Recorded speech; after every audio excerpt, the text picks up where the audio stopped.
Welcome to this short video on stock investing basics. The first word is the key here. I'm dealing not with mutual funds or exchange traded funds, but with individual stock. And I will clearly indicate that generally, if you're trying to put together a whole stock portfolio for yourself or through a broker, that's generally considered a no-no. But let's get down to still some of the basics.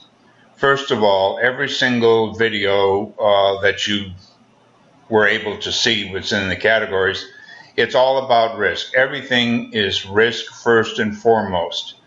It's nice to get a return, but you have to know what will happen or potentially happen to your money as time goes on. Now, just for kicks here, let's say that this is Nike when it first started in some garage someplace. Or we can say it's Microsoft with Bill Gates. Everybody knows about the garage and whatnot. But, you start someplace, and then as time goes on and the company gets a little bit larger, it says right at the top, they generally seek out funds for an expansion. One way to do that is to sell the company or part of the company to the public. Bonds are done in another video, and while some of you may think that they're more conservative than stocks, it really is a sticky game right now. But in any case, this is what you're doing. And when you look at the what you are going to buy, they just take this whole company, if you will, or whatever they wish to sell, and it's just parcelized up in shares, 1 million shares. You don't get a specific piece of the company versus another specific piece. You buy a piece of the company from either 1 share or 1,000 shares or even more. And this was, I think, when I was 3 years old. Anyway, the first thing that you would tend to look at is the first offering that would be made, and you'll see it coming up in a second anyway. It's like Facebook, and it's initial public offering. The company goes to an underwriter, and they try and figure out what the shares may be worth, how much people will pay, and so forth. The key is the second line. The company gets this money minus any of the fees. That is generally what you're not going to be dealing with, an initial public offering. But so we're just sure in the blue box why an IPO is done, new capital, and they want to expand. That's the one I always tend to think about. It is true in the second bullet, future capital, and easier access to capital in the future to do what they want, and then for mergers and acquisitions. And here's a couple of them. Again, most people are familiar with Facebook, and Alibaba was a recent one that was enormous. And this is to get in on the ground floor of the company at a cheap price to what you think it will be worth in the future. And part of that, or I can separate it out here, is to merely speculate or gamble. The point being, no.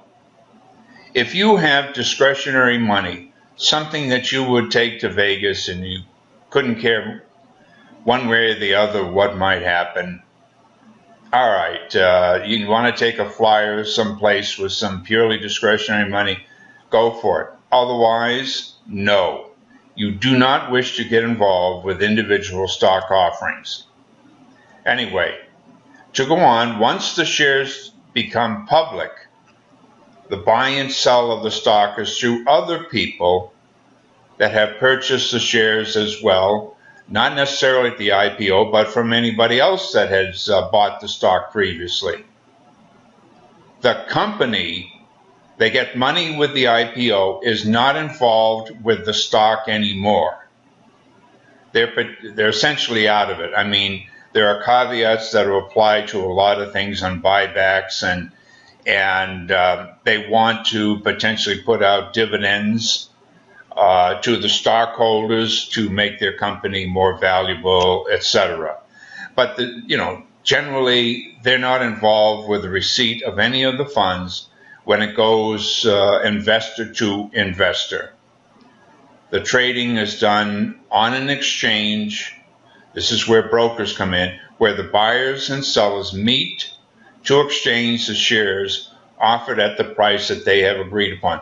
Of course, there's no meeting. It's just computerized trading, and they just match up the shares and the prices accordingly. It's pretty simple. That's all there is to it. And I admit that you read enough about people that may have held certain stocks for 30 or 40 years, they die and they got a couple $1 million. Those are the ones that you read about. You're not going to read about all the others that just tanked. So the whole issue again is risk. You don't want to buy something that has a very excessive risk to it. And individual stocks do. Now, I have a video that goes into more depth as to what diversification is. Diversification is used interchangeably with the term asset allocation. But I just got to tell you, at this stage, diversification applies to individual stocks. And how many do you need to buy in order to get your total risk factor down to what may exist at the market level? Now, the green arrow is what they call non-diversible risk. Actually, for all intents and purposes, we could say it's the market risk, the S&P 500. So if you went into the marketplace with a mutual fund of any type, or you're just buying, let's say, one individual stock, you are going to be impacted by the market risk. The kicker is the blue shaded area above.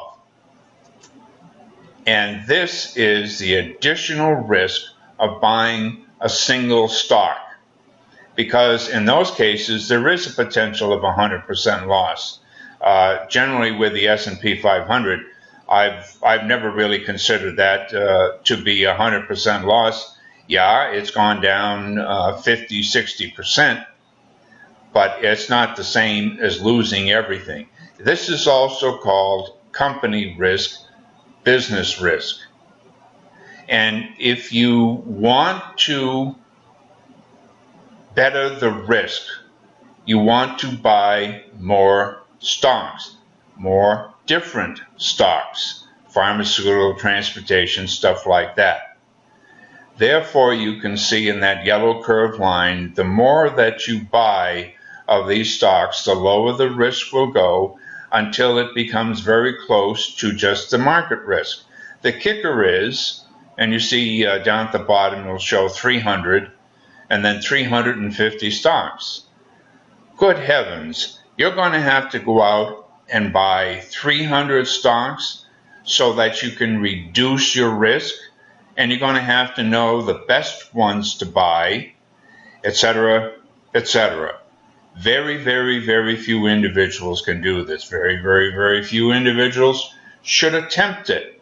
Once you start getting up, you see up at top there, it does address as 50 to as many as 350. The more you put in there, the less sense it makes, because you might as well just go out and buy a mutual fund that identifies the risk that you want. And again, down at the left is the market risk. You can buy the S&P 500 as an index fund, meaning it's not actively managed for returns, and you can pay very, very, very little in expenses in order to buy that. That all comes up over and over and over again. Up at the top, this is fair. The odds of an individual picking even just 50 stocks to beat the S&P 500 is statistically nil. I mean, I've taught the 7, 24, 27, 63, and all this stuff. But when you want to buy individual stocks, you need more of a background than that. I'll tell you very much. And it just takes an awful lot more time to start with them and an awful lot more time to keep them perking along comfortably so you don't get hurt. Down at the bottom, risk should always override emotionalism in the purchase of investments. Absolutely. And in fact, there is no such thing as emotionalism with investments. You just do the numbers, the hard work, while at the same time you're trying to look at the emotionalism of other people or the market that may be causing a buoyancy, a bubble. Certainly you recognize that from the dot-com of 2000 and all that mess of 2008. Again, it is true. A few stock bought willy-nilly can do well, but you can go at the potential loss, 100% loss. Admittedly, the market has had its difficulties, though we've seen from 2008 forward, and still in the initial stages of 2015, the market has done well.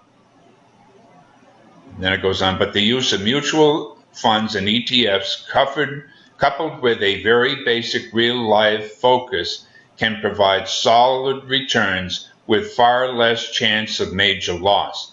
Instead of screwing around trying to figure out what number 1 stock is doing with number 16 stock, which is doing with number 32, etc., it drives you to distraction. If you have a set group of funds, you are able to reduce the anxiety and the financial loss. It's about as simple as you can make it, and it works. Now, I'm not going to say that you're going to beat the market when you buy just the market stuff, but very, very few, up again at the top, very, very few people are going to beat the S&P 500. You can do it, but generally it costs a lot to potentially do that. And that's pretty much it. This has been Master Financial Education.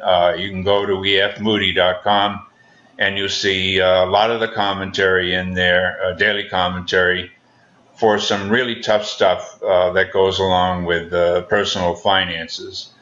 But individual stocks, just to make sure you hear it again, too much risk. Everything is about